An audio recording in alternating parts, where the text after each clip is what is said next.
नमस्कार। तारुज studies videos में आपका स्वागत है। आज की तारीख है 24 अगस्त 2023। आज के जितने भी महत्वपूर्ण करंट अफेयर्स बन सकते हैं वो मैं आपको बताऊंगा तथा लास्ट में आप लोगों से एक प्रश्न पूछूंगा जिसका आंसर आप लोगों को कमेंट बॉक्स में देना होगा। इसलिए पूरा वीडियो ध्यान से देखिएगा, स्किप मत करिएगा। चलिए शुरू करते हैं। आज का पहला प्रश्न है, हाल ही में चुनाव आयोग ने मतदाताओं की अधिक भागीदारी को प्रोत्साहित करने के लिए किसे अपना नेशनल आइकॉन बनाया है? ऑप्शन है आपके सचिन तेंदुलकर, राहुल द्रविड़, वीरेंद्र सहवाग, सौरव गांगुली। सही आंसर है इसका सचिन तेंदुलकर। चुनाव आयोग ने मतदाताओं की अधिक भागीदारी को प्रोत्साहित करने के लिए सचिन तेंदुलकर को अपना नेशनल आइकॉन बनाया है। इलेक्शन कमीशन की बात हो रही है तो इलेक्शन कमीशन के बारे में जान लीजिए।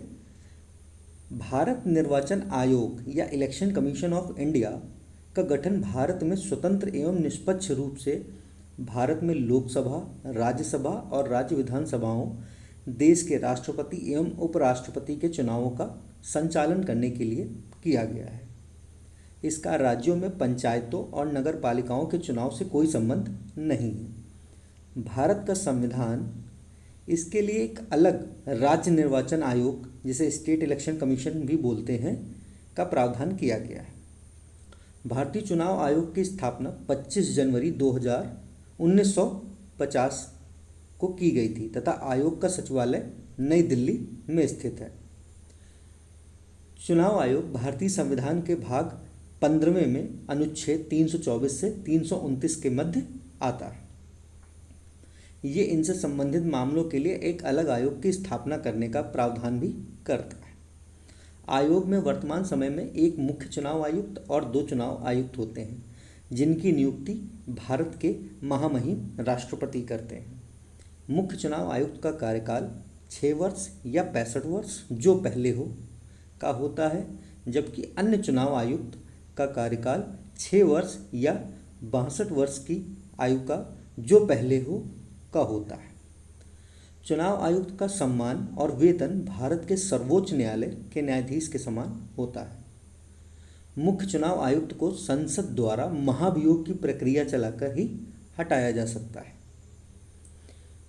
और 25 जनवरी 1950 को चुनाव आयोग का गठन हुआ था, इसीलिए 25 जनवरी को राष्ट्रीय मतदाता दिवस के रूप में भी मनाया जाता है। वर्तमान में भारत के मुख्य चुनाव आयुक्त कौन है, आप लोग कमेंट बॉक्स में बताइए। अगला प्रश्न है, हाल ही में 15वां ब्रिक्स शिखर सम्मेलन 2023 कहाँ आयोजित किया गया है? ऑप्शन है south Africa, China, Russia, Bharat. सही आंसर है इसका साउथ अफ्रीका। साउथ अफ्रीका की अध्यक्षता में इस बार 15वें ब्रिक्स शिखर सम्मेलन 2023 का आयोजन किया गया है। साउथ अफ्रीका के जोहान्सबर्ग में आयोजन किया गया है, जो 22 से 24 अगस्त तक चलेगा। ब्रिक्स की बात आई है तो ब्रिक्स के बारे में जान लीजिए। ब्रिक्स उभरती राष्ट्रीय अर्थव्यवस्थाओं के एक समूह है। ये 5 देशों ब्राज़ील, रशिया, इंडिया, चाइना और साउथ अफ्रीका से मिलकर बना है। इन्हीं देशों के नाम के पहले अक्षर से मिलकर इस समूह का नामकरण भी किया गया है। ब्रिक्स की स्थापना 2009 में हुई थी। तब इसमें केवल 4 देश थे। 2010 में साउथ अफ्रीका के शामिल होने के बाद इसका नाम ब्रिक्स पड़ा, वरना इससे पहले इसे ब्रिक नाम से BRIC नाम से जाना जाता था। रशिया को छोड़कर अन्य 4 देश विकासशील या नव औद्योगिकृत देश हैं, जिनकी अर्थव्यवस्था तेजी से बढ़ रही है। इस बार के ब्रिक्स सम्मेलन की थीम क्या है, आप लोग कमेंट बॉक्स में बताइए। अगला प्रश्न है, हाल ही में किस राज्य सरकार ने नेशनल एजुकेशन पॉलिसी को समाप्त करके नई शिक्षा नीति बनाने की घोषणा की है? ऑप्शन है केरल, आंध्र प्रदेश, कर्नाटक, तेलंगाना। सही आंसर है इसका कर्नाटक। कर्नाटक मुख्यमंत्री सिद्धरमैया ने राष्ट्रीय शिक्षा नीति को अस्वीकार करते हुए कर्नाटक के लिए नई राज्य शिक्षा नीति लागू करने की घोषणा की है? कर्नाटक के राज्यपाल का क्या नाम है? श्री थावरचंद गहलोत।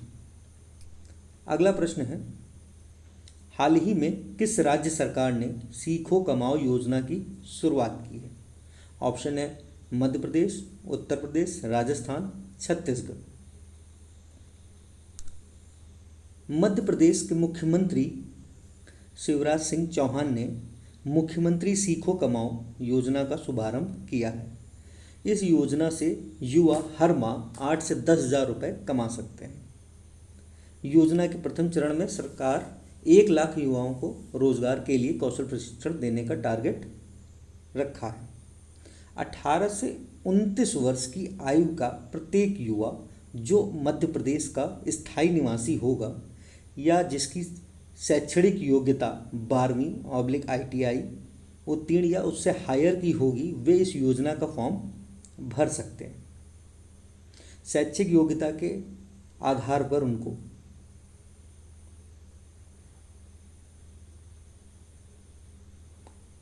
जो 8 से 10,000 रुपये देने की बात की गई है वो शैक्षिक योग्यता पे ही निर्भर करेगा। मध्य प्रदेश के बारे में आप लोगों को मैंने कल एक क्वेश्चन और बताया था। मध्य प्रदेश सरकार ने मैहर बैंड को पुनर्जीवित करने के लिए निर्णय लिया है। अगला प्रश्न है, भारत NCAP का शुभारंभ किस केंद्रीय मंत्री ने किया है? ऑप्शन है नरेंद्र सिंह तोमर, नितिन गडकरी, निर्मला सीतारमण, अर्जुन मुंडा। सही आंसर है इसका नितिन गडकरी, जो वर्तमान में केंद्रीय सड़क परिवहन और राजमार्ग मंत्री भी हैं। कारों की मजबूती का अंदाज़ा उनकी क्रैश टेस्ट रिपोर्ट के आधार पर लगाया जाता है। अब तक भारत में मैन्युफैक्चर्ड और बेचे जाने वाले कारों पर ग्लोबल NCAP द्वारा दी जाने वाली स्टार रेटिंग को दर्शाया जाता था, लेकिन केंद्रीय सड़क परिवहन और राजमार्ग मंत्री नितिन गडकरी ने Bharat new car assessment programme, NCAP का फुल फॉर्म है new car assessment programme, launch किया है। ये भारत का अपना क्रैश टेस्ट सेफ्टी प्रोग्राम है जिसके तहत वाहनों का परीक्षण किया जाएगा। ये टेस्ट 60 लाख की लागत में संभव होगा। अगला प्रश्न है, हाल ही में किसे वायकॉम 18 के नए डिजिटल बिजनेस CEO के रूप में नियुक्त किया गया है? वायकॉम 18 एक अग्रणी मीडिया और मनोरंजन कंपनियों में से एक है। इसके नए CEO कौन नियुक्त किए गए हैं? ऑप्शन है किरण मणि, मनीष शर्मा, गौरव रक्षित, महेश शेट्टी। सही आंसर है इसका किरण मणि। किरण मणि गूगल के पूर्व कार्यकारी रहे हैं। उनको वायकॉम 18 ने अपने डिजिटल बिजनेस डिवीजन के CEO के रूप में नियुक्त किया है। अगला प्रश्न है, UIDAI का अंशकालिक चेयरमैन किसे नियुक्त किया गया है? ऑप्शन है नीलकंठ मिश्रा, किरण मणि, सचिन गौड़, राजीव भदौरिया। किरण मणि वायकॉम 18 के CEO के रूप में नियुक्त हुए हैं। UIDAI के अंशकालिक चेयरपर्सन नीलकंठ मिश्रा को बनाया गया है। नीलकंठ मिश्रा एक्सिस बैंक के मुख्य अर्थशास्त्री और एक्सिस कैपिटल में वैश्विक शोध के प्रमुख हैं। इन्हें भारतीय विशिष्ट पहचान प्राधिकरण, जिसे शॉर्ट फॉर्म में UIDAI कहा जाता है, के अंशकालिक चेयरपर्सन नियुक्त किया गया है। ये 3 साल तक इस पद पर बने रहेंगे। अगला प्रश्न है, हाल ही में 46वें विश्व अंडर-20 कुश्ती चैंपियनशिप 2023 में भारतीय पहलवानों ने कुल कितने मेडल जीते हैं? ऑप्शन है 12 मेडल, 13 मेडल, 14 मेडल, 15 मेडल। सही आंसर है इसका 14 मेडल। भारतीय पहलवानों ने जॉर्डन के अम्मान में जो विश्व अंडर-20 कुश्ती चैंपियनशिप 2023 थी, उसके अंदर टोटल 14 पदक जीते हैं, जिसमें से 4 स्वर्ण पदक, 3 रजत पदक व 7 कांस्य पदक शामिल हैं। अगला प्रश्न है, हाल ही में असम राज्य का कौन सा एयरपोर्ट डीजी यात्रा पाने वाला नॉर्थ ईस्ट का पहला एयरपोर्ट बन गया है? ऑप्शन है गुवाहाटी एयरपोर्ट, डिब्रूगढ़, जोरहाट या तेजपुर एयरपोर्ट। सही आंसर है इसका गुवाहाटी एयरपोर्ट। चारों ऑप्शन जो दिए हुए हैं ये असम के ही एयरपोर्ट हैं चारों, लेकिन गुवाहाटी एयरपोर्ट को डीजी यात्रा पाने वाला नॉर्थ ईस्ट का पहला एयरपोर्ट बन गया है। गुवाहाटी एयरपोर्ट, जिसे लोकप्रिय गोपीनाथ बारदोलोई अंतर्राष्ट्रीय हवाई अड्डा के नाम से जाना जाता है तथा इससे पहले इसे बोरझर हवाई अड्डे के रूप में जाना जाता था। डीजी यात्रा के बारे में जान लीजिए। डीजी यात्रा एक उद्योग आधारित पहल है जो हवाई अड्डे पर टर्मिनल प्रवेश और सुरक्षा मंजूरी को एक सहज और परेशानी मुक्त बनाने के लिए कागज रहित फेस रिकॉग्निशन पे आधारित है। अगला प्रश्न है, हाल ही में किस बैंक ने यूपीआई इंटरऑपरेबल डिजिटल रुपया मोबाइल एप्लीकेशन को लॉन्च किया है? ऑप्शन है axis bank, Canara bank, bank of Baroda, SBI. सही आंसर है इसका केनरा बैंक। केनरा बैंक के एमडी और सीईओ हैं सत्यनारायण राजू, जिनके द्वारा भारतीय रिजर्व बैंक के सेंट्रल बैंक डिजिटल करेंसी, जिसे शॉर्ट फॉर्म में सीबीडीसी भी बोला जाता है, के पायलट प्रोजेक्ट के एक भाग के रूप में यूपीआई इंटरऑपरेबल डिजिटल रुपया मोबाइल एप्लीकेशन लॉन्च किया गया है। केनरा बैंक सार्वजनिक और निजी क्षेत्र के बैंकों में पहला बैंक है जिसने बैंक के सीबीडीसी मोबाइल ऐप, जिसे केनरा डिजिटल रुपया ऐप कहा जाता है, में ये सुविधा पेश की है। इस नवीन सुविधा की शुरुआत के साथ ग्राहक केनरा डिजिटल रुपया ऐप का उपयोग करके व्यापारी यूपीआई क्यूआर कोड को स्कैन कर सकेंगे और डिजिटल मुद्रा के माध्यम से भुगतान कर सकेंगे। कल मैंने आप लोगों से एक प्रश्न पूछा था, हाल ही में किस राज्य को प्राकृतिक आपदा प्रभावी क्षेत्र घोषित किया गया है? सही आंसर है उसका हिमाचल प्रदेश।